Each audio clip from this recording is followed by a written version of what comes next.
Our show wouldn't exist without you listening.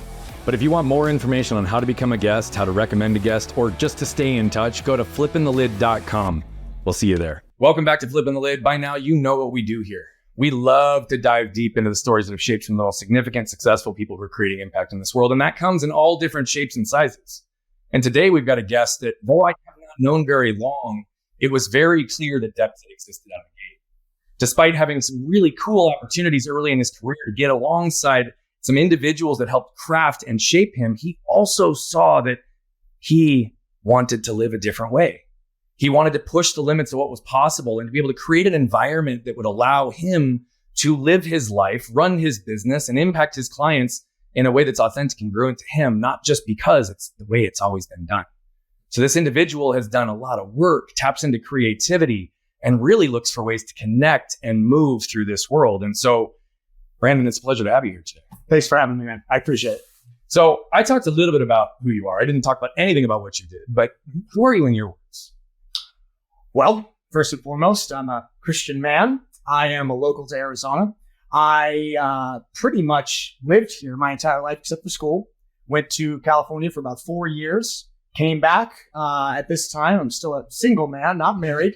Been focused on business consistently for about the last 13 years. That's become a big passion of mine. It's where I like to channel all my creativity, my energy in that direction. So these days, that's probably where I would land and say I primarily, if I had to use an adjective, would be I'm a businessman. So you're a businessman. I am, yes. Is that what you identify the most strongly? A businessman? Mm-hmm. Oh, goodness. I would say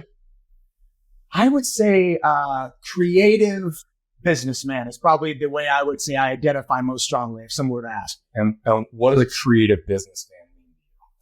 Looking at things in a way that others aren't. That's the way that I see business. My business being in fitness, I saw a very clear pattern for the people around me, and a lot of people that I started with ended up doing really good stuff, went into different avenues, and some fitness, some stayed. But the way that I saw it was very different. The way that I structured and built it over the last 9.5 years now has turned into something that is quite unique to the market. And so, yeah, I would say that's been the primary drive of creativity for me, has been just finding a way to do it that others haven't thought of. Why is that important to you? Well, from a business marketing strategy, it is certainly beneficial to be a niche, to find something that doesn't quite exist yet. It draws attention to your brand without you ever even saying anything, especially when it comes to the art aesthetic of your company, of your branding, of the way that you make what it is you're trying to sell and promote. If it has a visual appeal, even beyond just the back end that has the proper infrastructure and knowledge to be a successful venture, if it has a visual appeal, it is very, very easy to promote and sell, especially in today's day and age with social media and everything that drives a lot of today's businesses. Yeah. So give us a little insight into why the health industry is where you focus, where the passion comes from, your experiences in it so far. Yeah. My experiences have been incredible. Fitness has been the driving force behind a lot of my life since I was young. And I would say I really took an interest in it in college. But from the time I was probably 14 or 15, I always loved sports. I come from a very active background. My siblings and I, we all played sports. We all grew up and did it in school. I found a real love for exercise science and for the application of that to help others in college. That's where I started my first little LLC and did some personal training on the side with school. And that's where I actually started my first internship, which was with a guy, his name's Ian Dannon, got to train with the NFL right out of the gates. So that was a very overwhelming, but extremely educating experience, like drinking from a fire hose when I first got hooked up with them. But throughout all of it, fitness and health promotion, for me, I have always found it to be the most rewarding thing that I can give to others. And of course, with the studying and the schooling and everything, I enjoyed the science and I'm a very nerdy guy, you'll find as time goes on, not just with this, but with everything. And so being able to use that, being able to make it into something that helps people and of course make a successful business with it as well, all great things. Yeah. So you said there was moments of overwhelm. You got to get into the big leagues right out of the gate, right? NFL, right? You're in college or just on the tail end of college. And all of a sudden you're working with some of the best athletes in the world who happen to also be some of the biggest and strongest athletes in the world. Talk about what that was and where and how you navigated that time to be able to center in what you believed you could show up as for them. Love that question. I started before college. I started when I was 17, almost 18, would have been my last summer of high school. And I say it's overwhelming. It was definitely the good kind of overwhelming. It was the overwhelming where you show up as the smallest, skinniest guy in the gym by a mile. I mean, I was 185 pounds-ish when I was a senior in high school. So going in there, training people who've been working out as long as you've been alive. And I mean, I got to work with the guys that go into this place. You had Brian Clark, Jeff Charleston, Larry Fitzgerald. I mean, some of the biggest names. They're all retired dinosaurs now, but at the time, it was, the shock of not just their physical attributes, but also who they were. You being as I was, it was easy to be starstruck by these people, and you had to kind of get over that. But the overwhelming nature of it, I say it was good because I knew it was how I wanted to be around these kinds of people. I wanted to be the coach that was training. And I can honestly say that. It's the very first time in my life, other than perhaps my father, where I met somebody that immediately I was inspired by. Somebody who was doing things at a level that I didn't know how he got there, but I knew I wanted to stick around long enough to figure out and learn how. And so what I actually ended up doing was I did 2 different avenues of learning training from him, hands-on. I actually paid to be a client, coached by him in the gym, strength and conditioning one-on-one. And then I actually offered my time as an intern, and I worked with the coach or with the other athletes. And that was like I said, fire hose, a download of different, exercise, science, sports psychology, all of that stuff at that level. A level that most people never really get to experience or see, certainly not that early on in their careers. It really gave me a foundation of how it's supposed to be done right, long before I ever learned how to do it wrong. And I think that's a big thing that my genesis in this industry differs from a lot of the other peers that I've met. And it's unfortunate. Most of them go through I got my cert, I'm here at Lifetime. I want to, build up my clients and then I'll get my own space and I'll take them with me. And a lot of times you either learn through the school of hard knocks by failing over and over again, which I've done as well, or you learn incorrect patterns of training. I mean, you just learn wrong usually for a lot longer than I did just because I was taught by someone who taught it right. So it's interesting because I'm getting to a place in my life where I see so much objectivity. Right. I look at things through a lens of not necessarily right and wrong, but deeper alignment. Right. Or things that have a greater purpose or serve a greater purpose or create more resistance or more damage. So to me, it shows up as indicators of energy now versus right or wrong. And I'm really curious when you say that you learned how to do it the right way, specifically in such a crowded market with so much noise, anybody can consume from almost anyone claims to be a health expert, right? 100%. Lots of people out there claiming that they can improve your health, your vitality, all these things without any really knowledge or understanding of doing so. Very true. So help me understand, what does doing it right in your space actually mean? What does that look like? And how were you able to identify, as you call it, wrong activities and behaviors that you were existing in, delivering, and had to learn to move through? Yeah, it's an important question, especially for this industry, because a lot of times techniques are changing. Philosophies of training evolve as time goes on. Science isn't stagnant. Things change as time goes on. I mean, and there's contradictory belief systems too on certain things. Exactly. Yeah, exactly. There is a PhD over here and a PhD over here, and they both believe very different things. But at the end of the day, they are PhDs, so there's probably some validity to what they're saying in their scope of work. And as time goes on, you do learn how to navigate those waters as a coach. If all you ever do is study different doctors' techniques and how it applies to people, and once you really start using those techniques in real life, that's when you really start to realize, okay, this was probably a little bit more wrong than right. This was probably a little bit more right than wrong.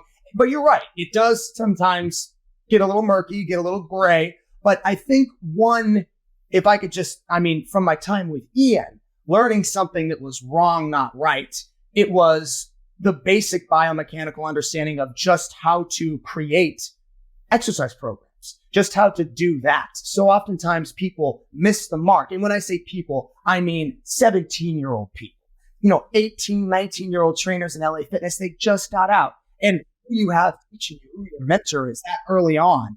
It's huge. In fact, I would say that's everything. And if you don't have a good mind passing down information in a setting where he's doing it in a very constructive and positive way, you're probably not going to, you're not going to remember what he taught you. And even if you do, it may be wrong.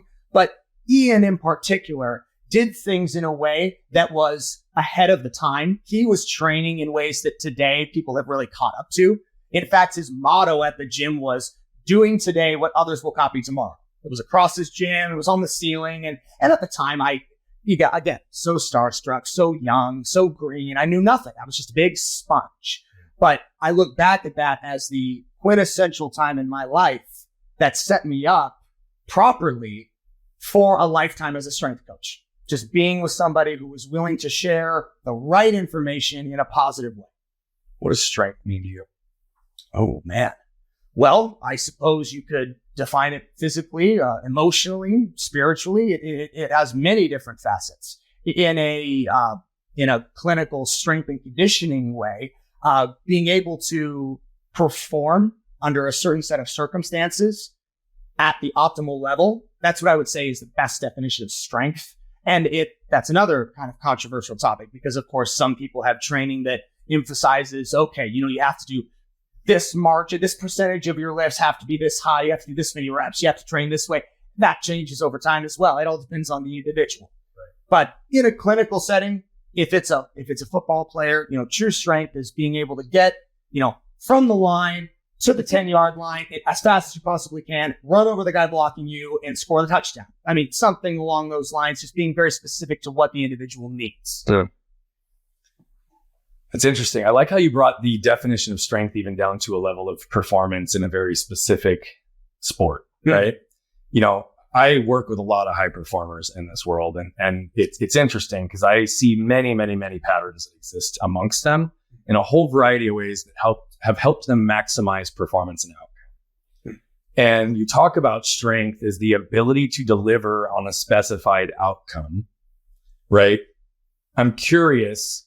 That's obviously in the structured scientific application of strength as a strength coach in the health and strength industry. And so I'm giving that giant caveat because I want you to hear, I hear you and I see the context of that, right? But when we look at strength as an individual, strength as a leader, strength as a coach, strength as a man, strength as a creative businessman, right? Strength shows up in lots of different ways. Oh, yeah. And I am not a believer that strength is often represented in the outcome. It's actually what's hidden behind the outcome. Okay. So I say that true strength hides behind vulnerability, right? Because I genuinely believe that if you can be exposed, not having to protect anything and not trying to drive towards any particular outcome, then you can truly be in a position to lead, influence, and be a protector and connector in every space because you're not armored and guarded. You're not projecting energy away. You're centered, you're cleared, you're grounded, and you know who you are, so you don't have to hide it. Right? Now, that's my definition of strength. Okay? Oh, I agree with I wanted to give you that just in response to how you defined it. But what I'm also curious about is where have you struggled to find strength in your life in any of the categories you identify with? Yeah. Well, I think you mentioned vulnerability and our inability oftentimes to face vulnerability as somebody who oftentimes I think if we perceive ourselves as a leader, we have difficulty acknowledging the vulnerability that we deal with on our own because oftentimes vulnerability can be misconstrued as weakness. And if I am perceiving myself as the leader of my team, however big or small, I don't necessarily want to project vulnerability to them. This is, of course, something that I've worked on and has really, I think, changed for me over the last year, have I really dove into this and really understanding that there's a big difference between vulnerability and quote unquote weakness. Because I think if we took strength and weakness, they're the antithesis of one another in our minds. We think, okay, I have to be strong. I don't want weakness. Vulnerability, maybe it's somewhere here, but it seems to lean more toward weakness. So I'm not going to acknowledge it.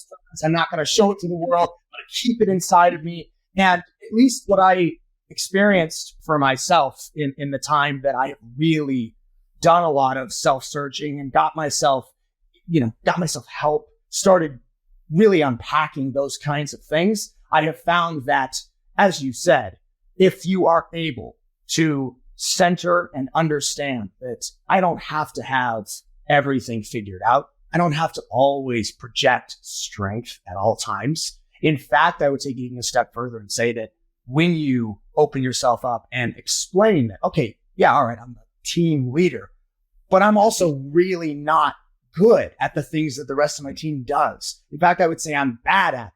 Acknowledging that for me, I had a real problem with micromanaging. I was because for me, this was my baby. I started it. I wanted to see it through. I had to really learn to sort of let go, just sort of give tasks to my team. It started with my younger brother. He graduated from TCU with a degree in finance and marketing. He came to me. He said, hey, you've got this thing, this really cool operation that I can tell you're doing okay with. I think I would do it very differently. Let me take this over and go with it. Initially, I said no, because he wanted it. Oh, he wanted to go on TikTok. He wanted it. I was like, dude, I'm not going on the teenage twerk app. I'm not doing it like that. Is not. I'm a strength coach. I train with. I'm a professional. I'm not doing that. There's no way we're gonna. So and in the beginning, like I said no. But for whatever reason, because at this time I was not on a self journey, like I wasn't dealing with any of this stuff internally at this time. This was almost 9 years ago. But hence the layer of control and protection. I mean, that's very obvious because you were guarded, armored, and hiding. So it's not what it is. And I was exceptionally guarded, armored, and hiding because of I had a brief time, very brief, between when I was with the NFL and when I started at SBA, where I had gotten up for whatever reason, the decision was made I would get licensed, start doing real estate. I knew I wanted to fund Strict Vision in some way. So that was sort of the way I landed. My father had done real estate. He said, hey, look, this may just be a means to an end for you, but if you want to do this, I know a guy we can get you with. You can flip houses. You can get your license. You can start doing this on the side, fund this gym, and then eventually you can go with whatever. So I said, great, that's an awesome idea. And in that time period, I went through what I know now to be an extremely toxic relationship, a traumatic, really call it 2.5 year period, hooked up with somebody who, had no business leading any team, any venture. Really just a very, very difficult partnership to even acknowledge to myself that happened. Something that I really have locked in the recess of my memory. Time heals all wounds, they say. Though in my experience, that has not been the case. It's never the case. It's never the case. Thank you for reaffirming that. Time doesn't heal wounds. No. If you don't feel, you don't heal. And the reality of it is just what you described. We teach this. I'm known as the garbage man because I help people identify and remove the trash from their past that keep showing up and keeping them stuck in business, relationships, health, and life. Right? Because it's always those things. Because everything that the world has taught us is to not feel. As you even said, it's weakness. No, you can't feel and have emotion. You can't show up. No, I have to perform. So I've got to push through all of these pieces. And every time I push through, I push down. I just continue compacting that trash. It gets heavier and stinkier the longer you carry it. And the reality of it is it's directly correlated to the amount of armor and protection that you're carrying, because that's what you're trying to hide. Right. Is everything that's inside that can that you don't want anybody to see. Yeah. Right. And if they knew. Right. And it continues to show up. And so even as you're talking about that, what I really appreciate is, I genuinely at this point in my life believe that wherever we are protecting ourselves, we're actually further disconnecting ourselves. And there's a lot of things that we teach around that. I won't go into that for the purpose of this, but as it relates to even how you described it, right? You come out on the tail end of this toxic relationship. You're now trying to figure out how to make it. And having witnessed a man that you referenced twice, your father, that clearly had a level of success that you admired, were inspired by, felt the need to have some level of performance and outcome as well as a result of your growth in your life with him. Mm-hmm. Who do I become as a man? Who am I as a man? I'm a businessman. I'm going to build this. I'm going to do it different, right? All these things that don't necessarily seem congruent to how the world has conditioned us to operate and believe. And you start hiding, and then it manifests as control, right? Perfectionism, mm-hmm. right? Again, all armor and protection, right? Those are all manifestations of that. Oh, yeah. What I'm curious about is you're obviously in the process of a self-awareness journey. Mm-hmm. You're digging in, you're looking at things. And for that, I completely honor you and all of what that looks like. Thanks. What I'm curious about is, where are you still protecting yourself? Good. Well, I would say my most recent revelation as to you got a period of time, 1 year, 2 years, 3 years, whatever, where you experience trauma. And for me, that trauma was centered around this individual, though it carried on much longer than I thought. I, of course, thought when I cut ties with this person that it would sort of just end and that was it. It would be the end of it. But what I have really found is that the ramifications of something like that, a 2-3 year process with somebody who is, dictating rather than leading, oftentimes it may leave your memory. And I mean, in the last year, I've gone on this journey. It's why I agreed to come here, because if you'd asked me 1 year ago to come in here and talk about this stuff, I never would have, because I would not have been able to answer that question. But what I have learned in the recent months even is that from this time period and from what came after it, specifically with the startup phase on the company on Strict Vision Athletics, that was a very isolating time for me. It was the nature of the business that I went into was private. I wanted to do it like how I had seen Ian do it, and I wanted to do it at home. And the idea of a home business sometimes seems very appealing to everybody. And I think it is. It holds a lot of, there we go. Congrats, by the way, on the home business. But oftentimes, if you're like me, I was single, I'm not unmarried. I got involved in an industry that required me to work one-on-one with people because I wanted it that way. I spent a lot of time alone in those months and years following that time with that toxic person, where I had now the trauma from that time mixed with isolation, not even understanding that those two were festering together. And it's taken me this whole 9 years. This is the 9th year we've been in operations.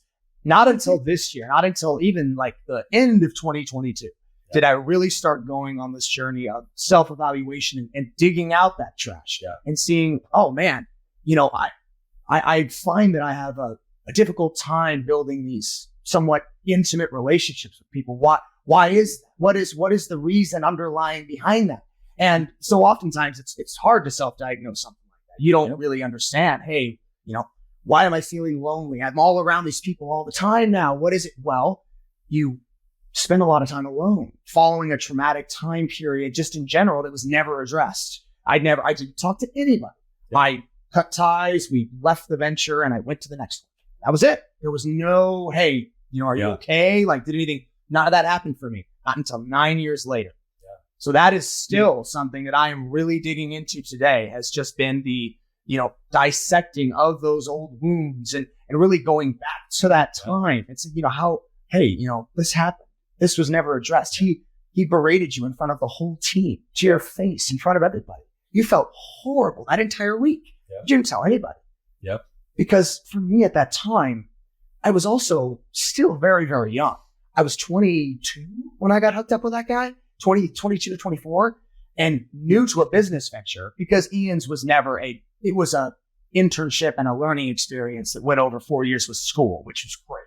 But it wasn't this was my first LLC business partnership. Money's involved. Like, there are all these conflicting energies that at the time I didn't know how to channel, didn't know how to. So to me, when this sort of a setting became toxic, or when I dealt with a traumatic day or week or month, fucking year, I didn't understand that this is not the way this is supposed to go. To me, this was just, man, all right, so this is what everybody said when they said, hey, I hate my job. My business partner sucks. This is what it's like. And I had this misunderstanding for 3 years that this was the way the job force went, and this is just how it is. So today I am still unpacking that. I am still dealing with the long-term ramifications of that and really learning the need for connection, platonic friendship in my life. And it's also been one of the most encouraging aspects of the last year. Yeah. Has been the expansion of our team. Now we've got me, we've got Andy, we've got another trainer, we've got a yoga instructor. I've got my brothers both work with me. Beautiful. So our little, community's growing. And that's awesome. To me, that has been a big antidote to a lot of the problems that have arisen from the past time. And yeah, that to me has been the most recent. I really appreciate and want to just thank you for being willing to go there and being vulnerable to share it, because I believe you. I don't even think 6 months ago you could have gone there. No. And I think that there's even parts of you that in this current moment struggled to go there even while we were having the conversation. Yet you did. Okay. And so for that, I really want to say thank you, because you just allowed yourself to process externally in a way that also committed to where you're at, the path that you're on. When you walked in here, and I've been sensing it the whole time, that you have this desire right now. You have this gap that still exists in you, and you're seeking even deeper connection than what you currently have. And so though you've continued to deepen your connection in your life and broaden some of the people that you can trust and want things for you around you, what I also know inside of you is that you're questioning whether or not the level of connection that you really desire is possible. And I'm telling you that it is. Good. Thanks, man. I'm telling you that it is. Yeah. And so keep digging, because as you continue to understand these things better and you clear out some of the intellectual and emotional narratives that are tied and causing things to be confused in moments of reaction, protection, fight or flight, it's the human experience. And what you have to realize is so much of what you react to real time has nothing to do with what's right in front of you. It has everything to do with the trash from your past. And so the more you can start to center and understand that, you decouple and you move. Now, this is what I do for a living. I help people do this. So obviously, I'm not trying to do this on the show for the purposes of coaching you. But what I wanted you to see as the individual sitting in front of me is what I know you desire is absolutely fucking possible. So keep digging, because you're going to continue to find more treasure buried beneath that trash pressure. And I promise you, the freedom on the other side of it is worth it. I appreciate that, man. That's powerful. And it's very important, I think, for me, it's been very important to externalize a lot of the voices that are in my head, sometimes even alone, sometimes just to myself. Learning to sit and exist in emotion was a real problem for me for years. For me, I've never been a substance abuser. Drugs and alcohol, I've never, but I would use sex. I would use even exercise. I would food, anything you channel an addictive amount of energy into can be considered numbing instead of additive. It just is what it is. By the way, I've been there too, right? Sure. And a lot of things that you talk about, I identify with. I chased all the what's of the world and I lost who I was, right? I had a lot of the external pieces based on what I believed the world could create for me. But when I shut off physical pain and exceeded my ability to cope, I shut off emotional pain, spiritual pain, and mental pain for 20 to 25 years. Suffering exists in four places. The things that are left unsaid, things we lack permission to feel or say, things we lack the words to articulate or understand, or the things that are left undone. Every time you speak your truth or your perception of truth in the current moment into existence, you are actually acting in a way that's alleviating suffering. Every time you share your story from a vulnerable, exposed perspective, and someone else hears it, you're giving them permission to feel and say something that maybe they didn't otherwise. You're giving them words to understand and articulate a situation that they may not understand that they exist currently in and can't move out of. And so every time you share your truth and speak it, not only do you free yourself because you're releasing all the expectations, protection, and armor surrounding it, you immediately drop the weight.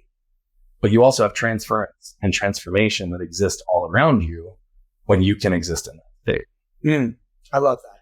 It's very encouraging when you start doing this, and when the more I make this side of myself public, even just to those who are intimate members of my circle, exposing to them, hey, I'm really having a tough time.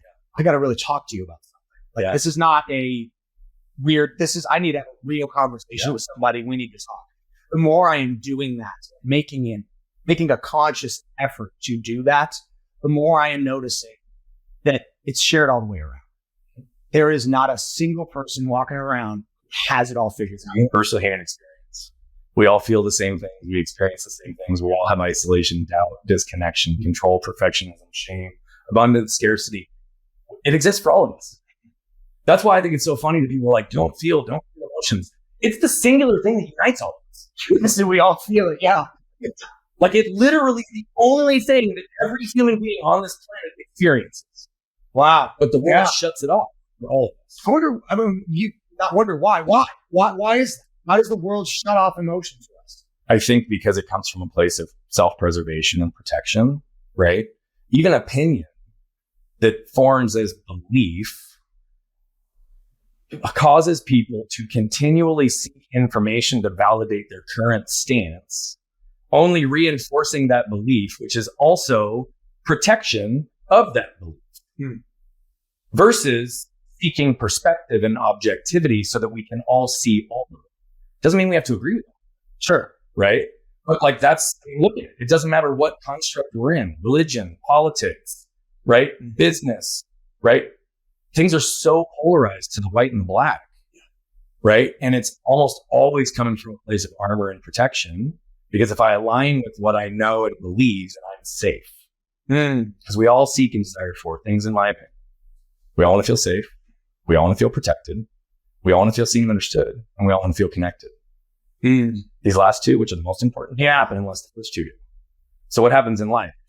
They tell you, you should do this, you shouldn't do that, you should be this, you shouldn't want that, you should want this. Right? Should the shame-based word, because it automatically implies whoever you are, whatever you're doing, it's not. Right? But this is what we hear all the time. How many times do you shit on yourself? I should have gotten up earlier this morning. Man, I should have worked out longer. I should have lifted more weight today. Right?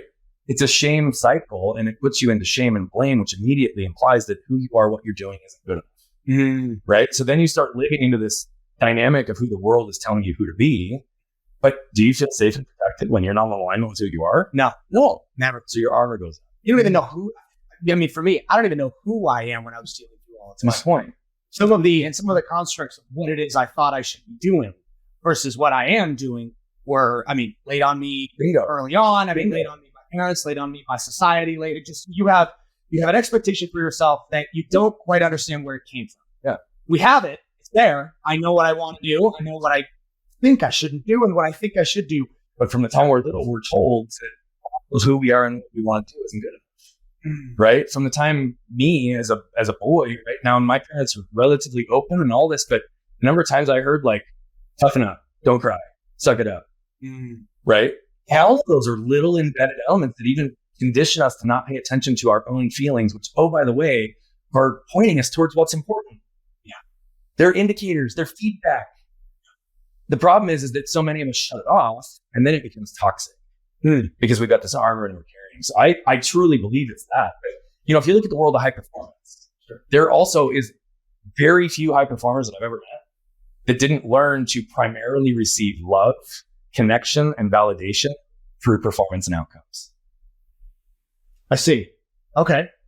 So in what you're doing, you're validating yourself. My dad doesn't give me all this attention, but my dad likes real estate. So if I become good at real estate, I might earn the faith and love of my dad. But my dad's also carrying armor because of his generational patterns and trash from his past. And so even if that's what I believe is going to gain his attention, 99% of the time it's not.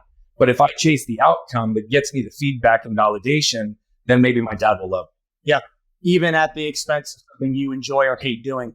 Will do things. Or I don't get this in my family life, so I'm going to go join sports. Now all of a sudden I'm an athlete and I'm performing at a high level and I'm getting praise and accommodation because I just happen to have a natural athletic ability and I can do things on a field that other people can't. Again, conditioned love, connection, validation through performance, but that also is always behind armor. And this is something that you have found.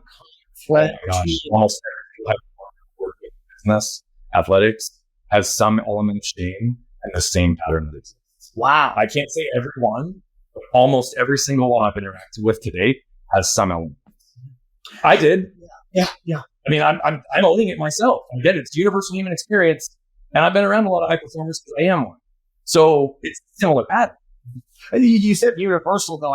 Is this Why do you think high performers have this particular set of problems that arise from the circumstance? Does it happen because they're high performers, or does it happen before and drive them? I think that it's a combination of a lot of those factors, and I don't think it's the same for any given person. I think high performers have an extreme tendency to lean into the places that are going to allow them to feel good in those moments based on what outcomes they can deliver. Yeah. Right? Because I know I can control my business. I can control the outcomes of my business. So if I can manage my own destiny, I can do these things based on my own ability, I'm going to be okay. Right? Which is why I want to make more money. I want to have bigger houses, bigger cars, a bigger business, right?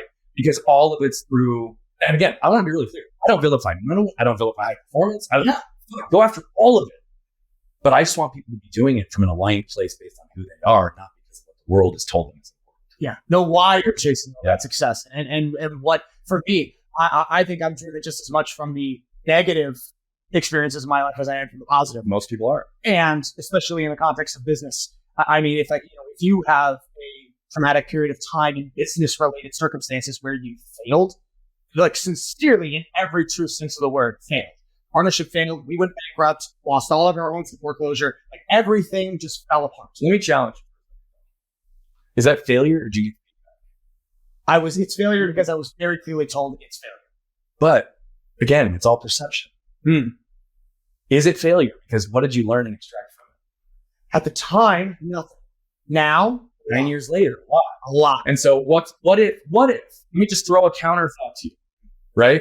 That could be viewed as failure, or it could be viewed as I gave the best effort to make something that was not in congruence and alignment for me work, because I wasn't in a place to see it at the time. And so I forced a path that clearly wasn't in alignment. Now, two paths could happen. You could have been wildly successful, and now 10 years later, you'd be existing with a toxic business partnership, hating your life. No matter how much money you created in the build of the business, you're going to be miserable, and you're not going to like your existence, nor would you be on the self-development path that you're on today. Potentially. Yes. Okay. Absolutely. Alternatively, you got kicked in the nuts. And you could sit there and say, man, this is a major test. Shit, I failed. I fucked up. I screwed this up. Or you could say, I made the best decisions possible based on all of the variables I had in front of me and my own life experience that shaped me to make those decisions in that moment. Yes. They didn't pan out like I hoped they would, or I expected they would. But what if instead of being tested, the universe was protecting and promoting you because they knew what was going to happen 10 years later? That's powerful. It's something that I have certainly shifted the perspective of my thanks, my prayers, whenever I talk to God and I'll be honest, to me in my day-to-day life, I don't acknowledge this kind of a thankful pattern as I should. Yeah. I don't look at that time period as I should. You said as I should. Right, because that's based on, I get it, I'm with you. But that's important, I think, to really understand, to see what you're saying. And I think it's true. I think it is. This time period could have gone one of two ways. It went a way that ultimately blessed me. And today, as I sit here, now that I have started this journey of self-realization, really dissecting this time, I see the positives of it so much more than I ever saw. It's only a failure if you don't listen to the feedback, allow it to hone your focus, and extract the lessons you can so you can be intentional moving forward. It's only a failure if you don't extract knowledge and experience and wisdom from it. If you allow that to happen and ignore it, which you did largely for a very long time, and now you're starting to unpack it, right? What's going to happen when you avoid it?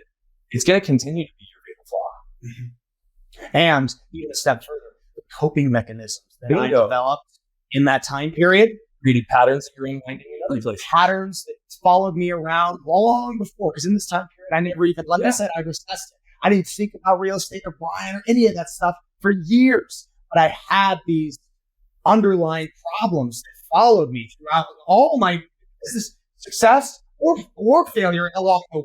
All the mountains and valleys. To fail because you didn't learn and extract the lesson. Yes. I never saw them as do that. And now I'm at a place where I can even acknowledge that they were there. Well, then fuck you out of that, right? I love the word enlightened. It's a very enlightened, and I can remember the moments when it started to happen. When I started meeting with somebody, when they really sat down with me and helped me unpack this, I can remember those aha moments. There's been so many as time has gone on to really help me understand. And knowledge is power with this.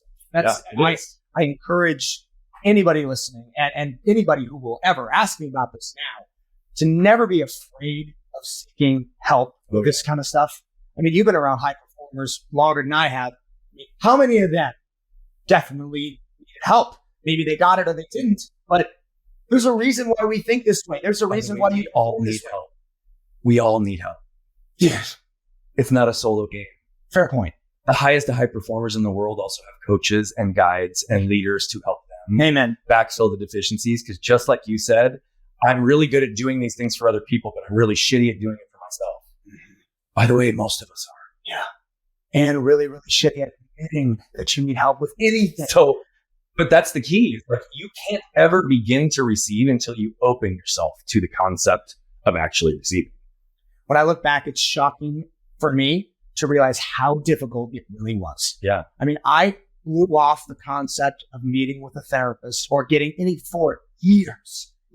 And I it's a nice moment to say thank you to the people in my life who really pushed me in this direction, because people around us who truly love us, they'll notice when something, especially those of us who love us and are mentors to us, they'll see this. Like, Brandon, look, you've got some stuff that's going amazing, but you've got stuff you got to deal with, man. Mm-hmm.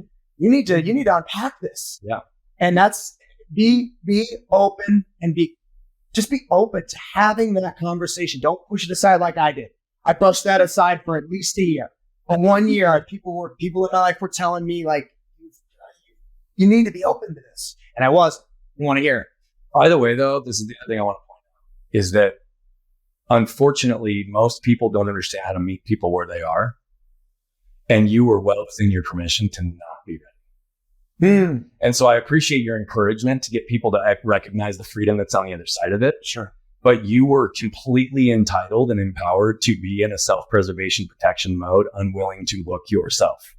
And so even that area, I want to make sure that people hear, again, no shame and blame. When you're ready, it will happen if you open yourself to it. And the right teachers will come into your life at the right times if you're open to that as well.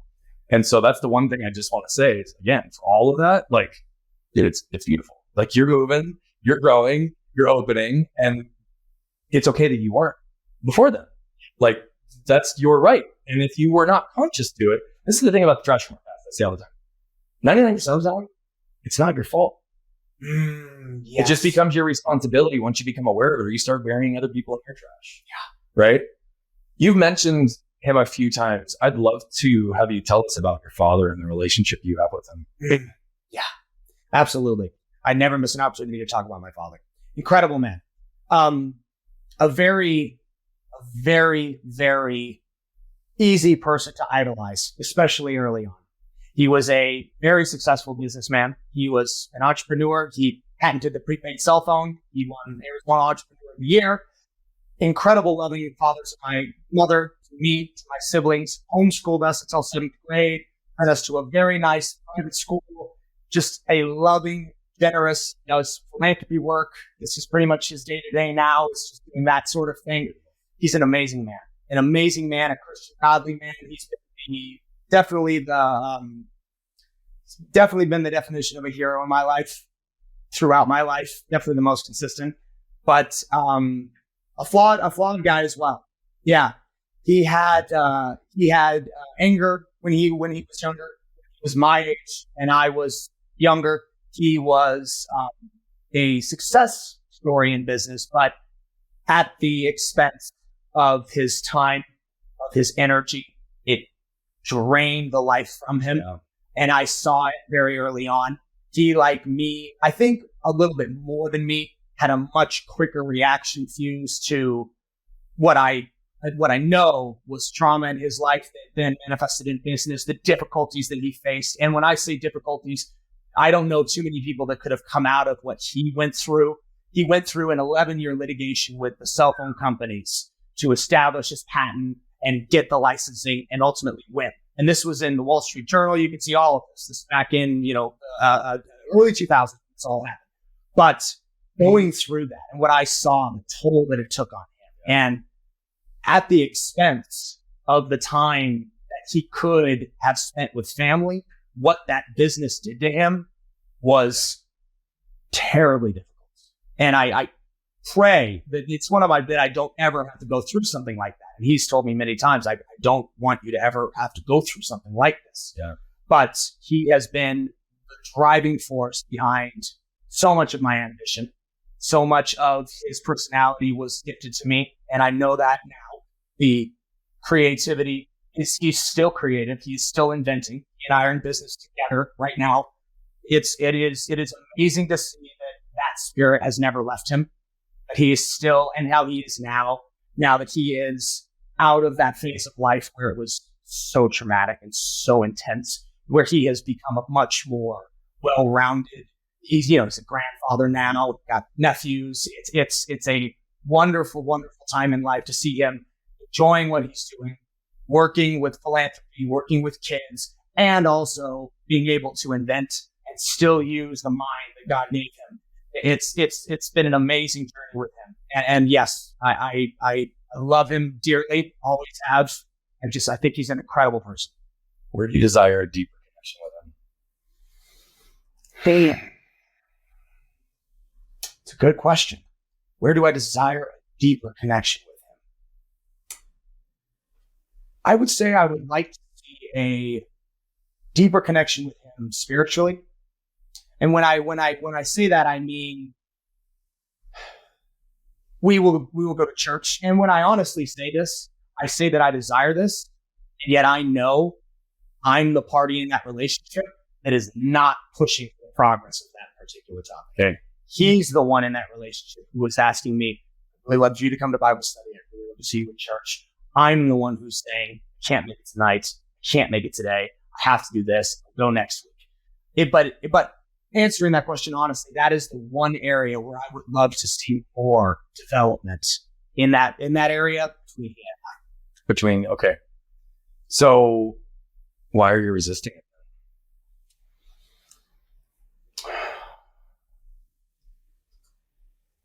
A big part of it, which I understand before I answer, sounds like an excuse. A big part of it is time management, which is something that I have really learned is a problem for me. My priorities need to be shifted toward my spirituality for me. I know that I'm a professing Christian. I absolutely believe in the Word of God. I need to be doing more than just the bare minimum with my walk and my relationship with Christ. That is something that I have really sort of discerned in the last month or weeks, has been the knowledge that, I say I want these things in my life to improve. I am not giving them a tenth of the time and attention that I am to the other areas of life that I want to improve right now. I am the first person to get up and take care of everything I need to plan out for the week, and all the clients, do everything I know I need to do for business. And then maybe also, I'm working because of my time, learning about myself. I'm working in those interpersonal relationships. I'm making time to go see my nephews, go hang out with family, to go on dates. That sort of thing is also making its way into my life more. Spirituality to me is probably in last place. Okay. So again, just because I can't stop but say things when I think they could help to someone, even if it's on a show. So I'm just going to reflect this back to you. Please. You clearly are still carrying a level of judgment and criticism for yourself on the lack of effort in that area. And instead of judging and being down on yourself, I think acknowledge where you're at, the variables that exist, and know that if you could or would do something different, you will when it's time. And so again, similar to healing the resistance around the therapy, the thing I would just honor for you is to continue to pour into those places that do light you up to create the capacity in the space. But I just want to hopefully allow yourself to give yourself some grace in this place, because you're very honest and real with where it is. But again, that doesn't mean it's wrong. Yeah, I love that. Learning to love and accept myself has probably been the biggest lesson that I've learned through this time of expansion. Still learning. Yeah. You said something earlier. You mentioned, it's not, you have to look at it through the lens of, it's not your fault. If something happened to you. And that to me, I picked this up from my therapist, Eric. He said, because we were talking about the time and what I was going through at that time. Yeah. It was traumatic. And he said, look back at yourself you were 22, you were a kid, you're 32 now. look back at yourself with pity. Understand that you did the best you could in the set of circumstances that you had. Yeah. It's a lot easier for me to do that with my former self than it is with my present self. I've learned that about me as well. Yeah. I am much harsher and more critical of myself on what I didn't do today than I am what I didn't do last year. I can look back and say now, even before I couldn't even do this, but I can look back and say, oh, well, there was this time when this just didn't happen for me. And I was so self-critical. But you know what? This was exactly the same as it was back with Brian. Yeah, I was doing the best I could. I did the best I could at the time. I don't need to feel pressured or carry the shame of what I didn't accomplish. I had these expectations and maybe I met half of them. I didn't meet the other half. That's okay. Learning to do that that's been, I think, one of the biggest consequences from the time that I had in that period of isolation and that period of trauma has been my self-critical nature. Yeah. The inability to forgive really anything. Yeah. Well, thank you again for being so open and sharing even the pieces that you had. I want to shift and ask some different questions. Please. Because you've been heavy and real with us. So I'm curious, you have a chance to grab just one thing from your kitchen to use exclusively in a workout for the next year. What item will it be? Grab one item from the kitchen to work out. To use in a workout for the next year. Ooh. What item would it be? Probably a bar stool. A bar stool. Bar stool. Yeah. Give real time, just down for me. How are you using a bar stool? Oh, you could use a bar stool. The one in my kitchen, because it's traditional, 4 legs, metal. It's pretty sturdy. You could do dips. You could do bicep curls. You could do overhead tricep extension. You could do thrusters. You could get that thing running on your back, run around the neighborhood 10,000 times. That would be the big. Oh, without even another option, number 2. That would be what I'd grab. Okay. Yeah. So you commented on the integration of your environment in your home and the home business. Oh yeah. And so I think it's interesting. Some of the most famous martial artists trained out of their garage, out of their backyard today, right? And in fact, Bill Super Wallace has the same educational background. And so what I'm curious about is your home gym is crazy nuts. The aesthetics in it are insane. Mm-hmm. The colors, the vibrancy, the energy just is felt, even when it's out of noise. So there's so much noise in the just existence. And so, why this environment rather than a retail space? And talk to me a little bit about the inspiration behind the design of the space. Oh, I love it. Talk about this all day long. For me, the inspiration for the space originated out of sort of monetary necessity. I met a guy who was training people out of his basement, and he had fitted it with. That sounds like a funny story. I met a guy who was training people in his basement. There's always a met a guy story. Right? Yeah. Well, it's how they say, nothing's ever original ever again. Everybody sort of learns from someone else and takes it and makes it different. He had, this was before COVID. This is, again, 9 years ago. Home gyms were popular, but not like they are now. Now it seems like everybody has one. But I saw him doing this. I loved his concepts. And he immediately, because at the time I was still I was tossing around the idea of doing something like this. And he said, you know what? I really wouldn't do it any other way. I'm just going to save so much money in the startup, and I would do it this. And that's it. That was it for me. I'm like, okay, if I do this, I'll start it in my home. Maybe I'll build on my client there. At least I can do it on my own. And then I'll take it to a commercial space later on. We'll see how that goes. Within the first year, I realized that second part of the vision had to go. I realized that the location that I had picked and the parameters of the house that I was in and the way that I saw this could be taken a lot further than anybody could ever conceive. Further than even I could have conceived in the beginning, especially with the integration of my brother. He came on board and I had a couple of years. I built it out to where it at least looked like a gym. It was respectable. It was a respectable gym. He came on and he said, okay, we need to take this through the lens of an influencer, take this into social media and utilize what is a still, Meta wasn't new by any means, but we still had new emerging markets in social media that we could use. And he had the knowledge and expertise to do this. Like I said, originally said no. When we did this, quickly I realized, okay, we need to do 2 things. I need to keep building this out as aggressively as I can. And when people come to me for startup advice, I tell them, look, you need to have an expectation. I didn't make any money for 5 years. For 5 years, no money was made. I had a savings account left over from the time in real estate. I lived off that. I drained it down to where it was $10. I took all the money from everything that I did, and I did what every trainer does. I started training people for $50 an hour, $60 an hour. And I worked my way all through every single possible infrastructure you can conceive. And then I ended up over the last 8 years with a very, very healthy client base and price point. But throughout all that time, I learned that. And I also learned to lean into the weirdness. And I know how that's. I love it. I totally get it. Explain it though. You lean into, because I, at the time, my background, I've been a painter my whole life. What I did as a trial, I don't know if you've ever seen them. I painted miniatures. They made Warhammer miniatures and Lord of the Rings miniatures. This is before 3D printers even take it. Oh, yeah. And I would sit there and I don't know, I was immersed by it. I loved it. And I continued to do stuff like that as a side hobby because I was never a big gamer. I liked art. I liked reading and I liked art. So those are the things I continued. Well, along comes Eli, my brother steps in. He says, what are you doing?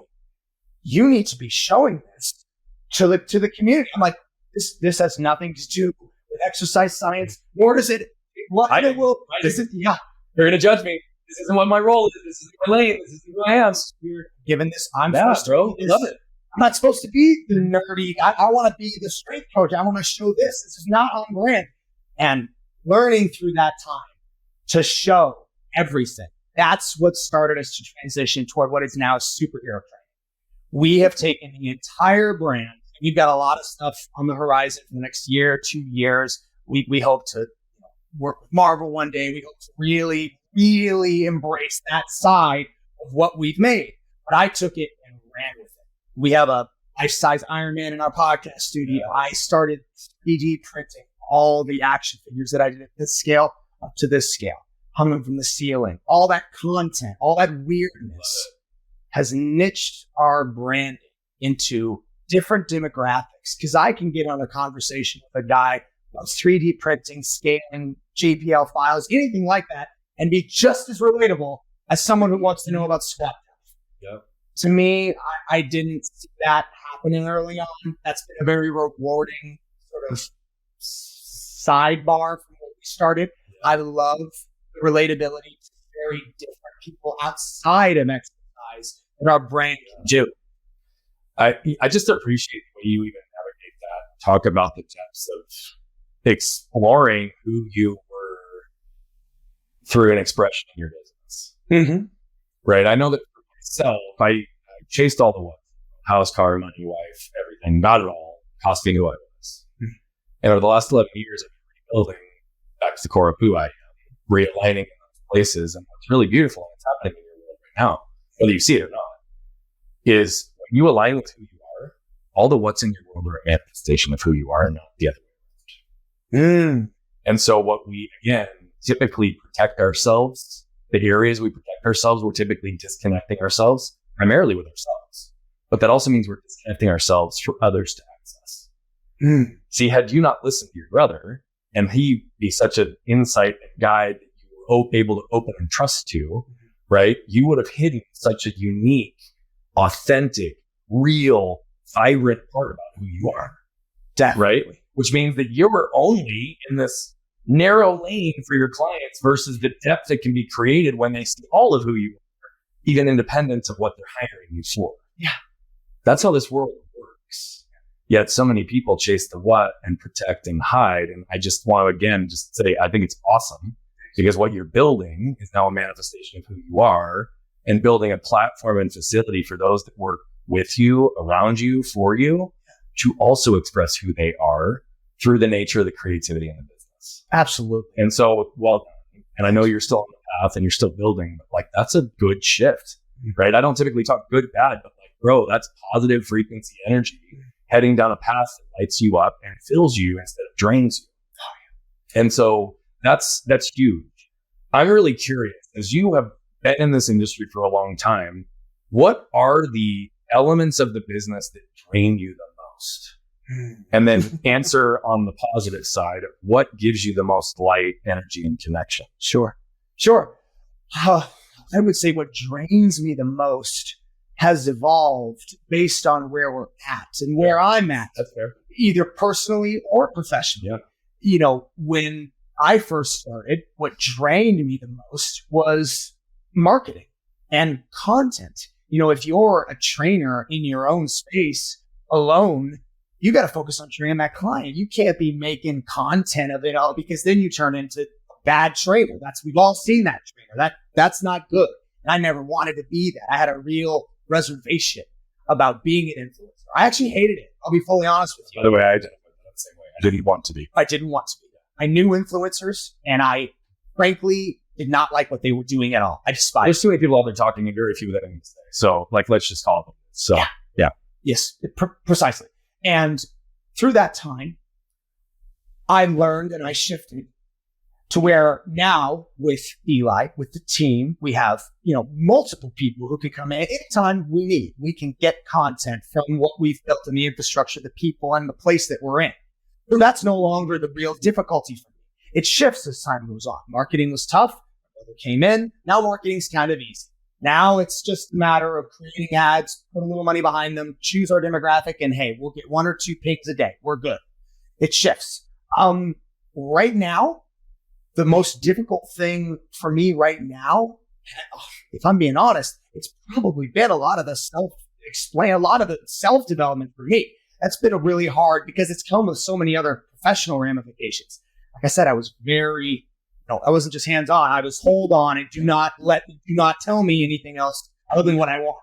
Learning to let that go has been the most rewarding part of my self-journey, because it has come professionally with so many rewards. Being around incredible people like Andy has allowed me the opportunity to be here. Without me ever going on that journey of self-expansion and learning about what I had going on, I never would have gotten it. So for me, that is still the thing I'm working on the most. Professionally, though, we have just come out of a very, very difficult construction phase of development. Okay. And that comes with its own set of stresses. Oh my gosh. Give you Construction how? Oh yeah. Okay. All right. We've in 2022, and I only know this to taxes, so I tallied all of it up, and I know what all of it did. In the last year, we installed the Endless School, which we built and fabricated from the ground up. We built the podcast studio. We built the massage room. We built the private yoga, and we connected all of them. If you've seen any of the recent stuff, we did a wrap on the floor, and I've had a muralist in my house for the last 6 months going, and we put in glass, and we did it. The whole house, other than the living, dining, bedroom, and just existing space for just commuting, everything is together. Everything is business now, which is exactly how I wanted it. But through that year, 2022, it was, I got shingles. The stress of that kind of your liquidity is down. You're real down. We went, and I hadn't done this back, like I said, I dropped my bank account $10 back in the first 5 years. And then after 5 years, shot back up the next 3. And then this last year, reined it back down again.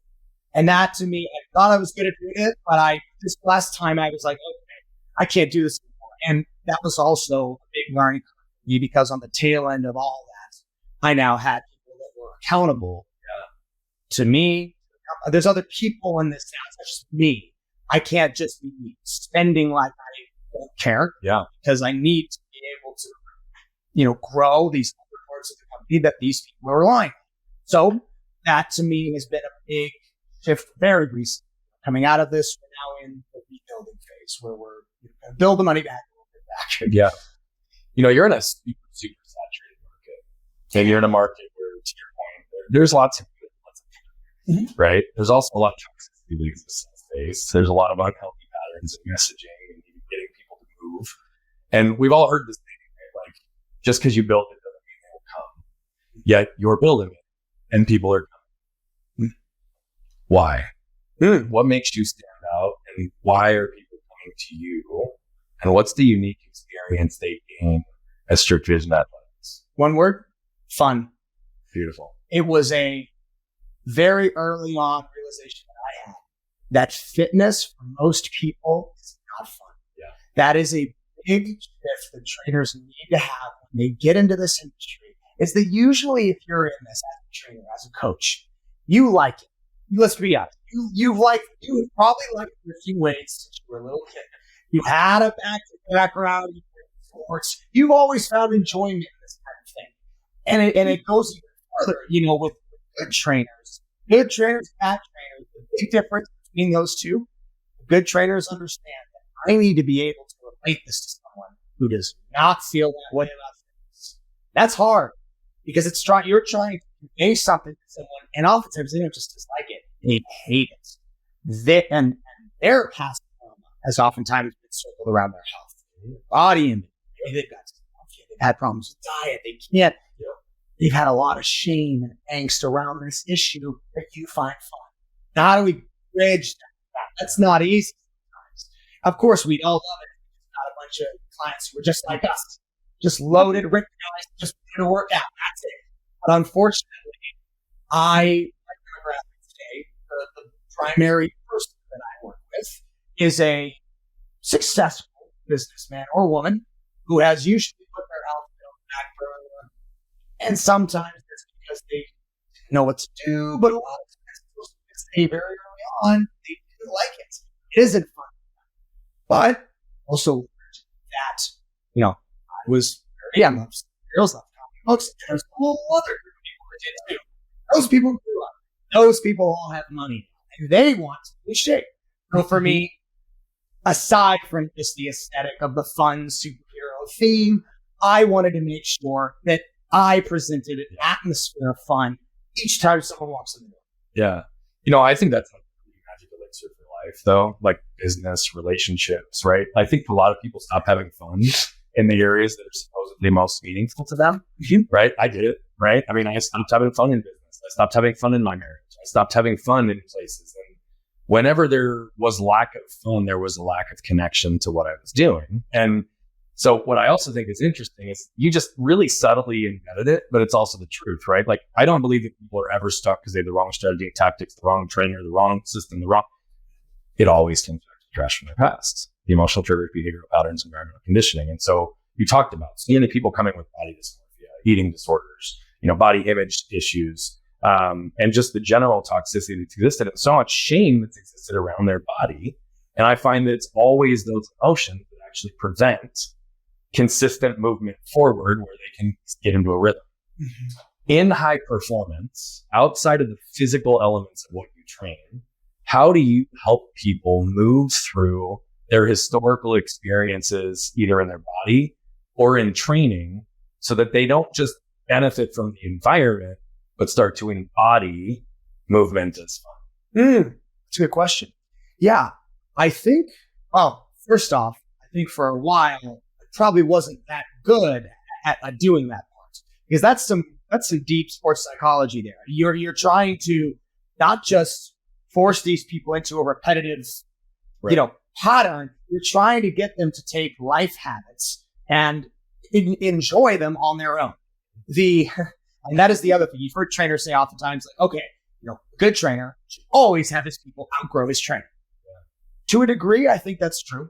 I think you should equip your people with the ability to then venture out on their own, and maybe they go on vacation and they're perfectly comfortable going into the hotel gym, doing a workout. They've got everything they need. That's an exact example of something that I do, is give all my programs and periodized, workouts on their phone. So I am very, very big on giving those clients the ability to know what they're doing when they're with me and when they're at home. So that's a very mundane detail, but to some people, that's really the biggest barrier. They don't know what to do on their own. Yeah. So they come to me. So they don't go to a gym because they don't want people to look at them because they don't have easy equipment. They don't know what movements to do. They don't have structure. Yeah. So they come to you to give all of that. Plus, there is an underlying understanding that trainers need to also have, which is that you may be the only person that this person coming to see you will get to talk freely to their entire day. You may be the only person they can come in there and vent about their kids, vent about their husband. And understanding that's why I say, and all that stuff. Sports psychology as a trainer is a bigger part of this equation than you may think. I believe it is, frankly, and I understand how that, I went through a master's program, did all the exercise science and all the muscles and anatomy and everything.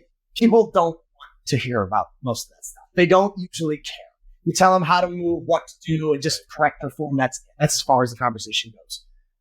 But they absolutely want to know that you're there to talk about what their boss did to them at work. Yep. They want, and you also have this compounding factor of energies that are happening in a training environment like ours. It's one-on-one. It's very intimate. So for me, I have clients that have been with me for 5 years. This is my longest client. So I have meaningful friendships that have come from my clients, and they love what I do. They could go on their own, but they won't. They want to stay. They love what I'm doing, so they stay. But from that, I have really learned that this is as important for them as it is for me. And it's a two-way street of communication. And once you get to that point, it's why this business is the most rewarding once you get past that initial 5-year startup phase. And I encourage a lot of people to come, maybe they come to a seminar and they ask me personally. I encourage them to really, really value those friendships with their clients and make them friendships. Don't be afraid that, obviously don't cross boundaries inappropriately, but cross those boundaries. Make it personal. Make it personal. Personal training is personal. Yeah. They want to talk to you. They want to know what you're doing. It all comes full circle to connection, right? Mm-hmm. Which is really what we all want most. We just want to be most connected with ourselves and connected with each other. Yeah. It's just the armor, protection, and trash work that keeps us separate. Mm-hmm. So I love that you're fostering a protected and connected environment for folks to step into. What's your biggest problem in life today?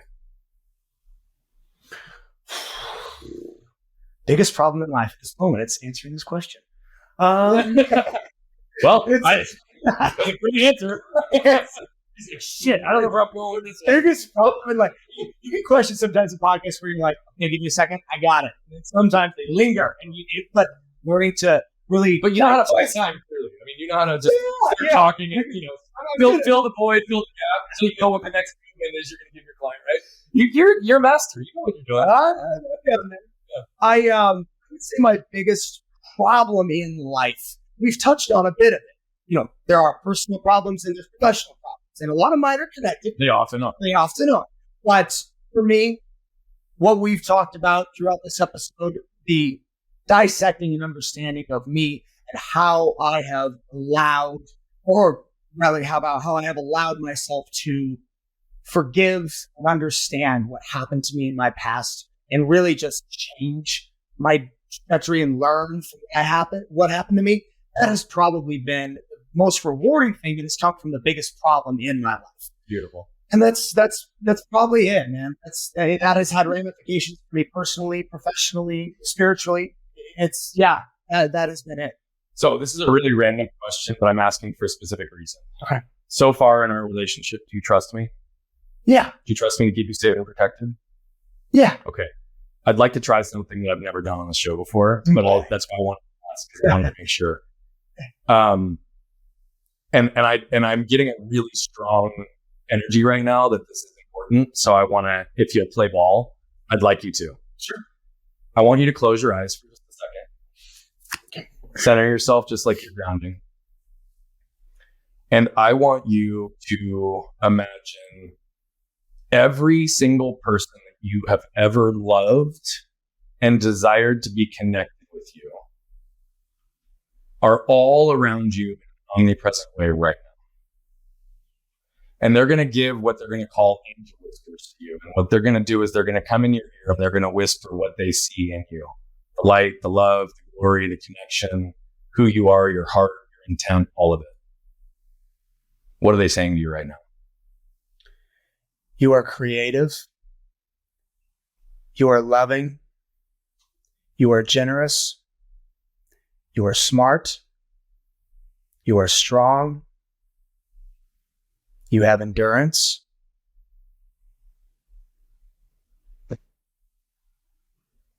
You're passionate.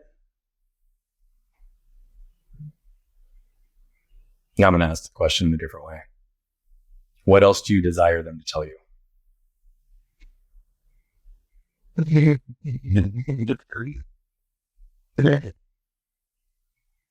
You're a leader. You're godly. You helped me. You changed my life. You saved me. Keep going. Can open your eyes, bud. Did you hear it? Mm-hmm. Did you feel it? That's pretty powerful. That's your truth. Hmm. You just lived into it. Wow. That's amazing. That's incredible. I've never done something like that before. I've never done that before either. What is that? I just made it up on the spot. Wow. I felt a call to have that happen because I think you needed those voices reflected back to you right now. That's what I felt in the moment. So that's powerful. Take that for what it is. I thought was not gonna cry. Thanks, man. Yeah. I appreciate that. You're welcome. Yeah.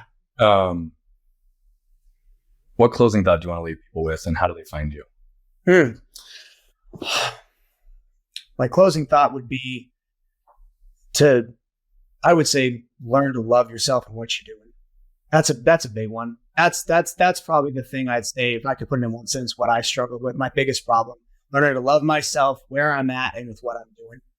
Oftentimes, we think it's a consequence of what we accomplish, and it's not.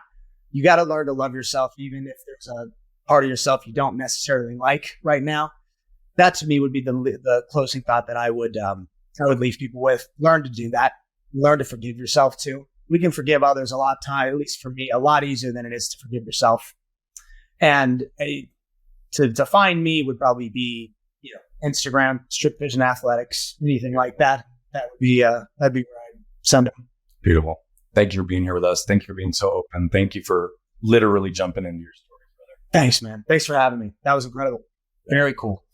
All right. So for those of you that just watched that, it doesn't matter what level of success you create. It doesn't matter the environments that you're in or high level of performers around you, even at early ages. We all want the same things. We want to be connected. We want to be loved. We want to be seen and understood. But it does require you to be honest with yourself and have the desire and courage to stand in that truth. If you avoid it, it will continue to come back in your life as your fatal flaw. The trash from your past will always come back to hit you until you learn to stand in it, recognize what it is, remove it, and transform it into the treasures that make you who you are. Brandon said it best. He's learning right now to love himself and forgive himself. And that's his only wish and desire for every one of you, as it is for me. The only way you get there is if you flip your lid and scan your can. What you can probably tell by now is that I love telling these stories, but what I love even more is the impact that's coming from them. You see, we're on a mission to impact over 1 billion lives as quickly as possible, but to do that, we need you. See, we believe that moved people move people. And so all I'm asking is if you've resonated, connected with any of the messaging, please consider commenting, sharing, leave a rating and review. Thank you so much for tuning into Flipping the Lid. And if you want more information on the show, how to become a guest, how to recommend a guest, or any of the other details, head over to flippingthelid.com. We'll see you there.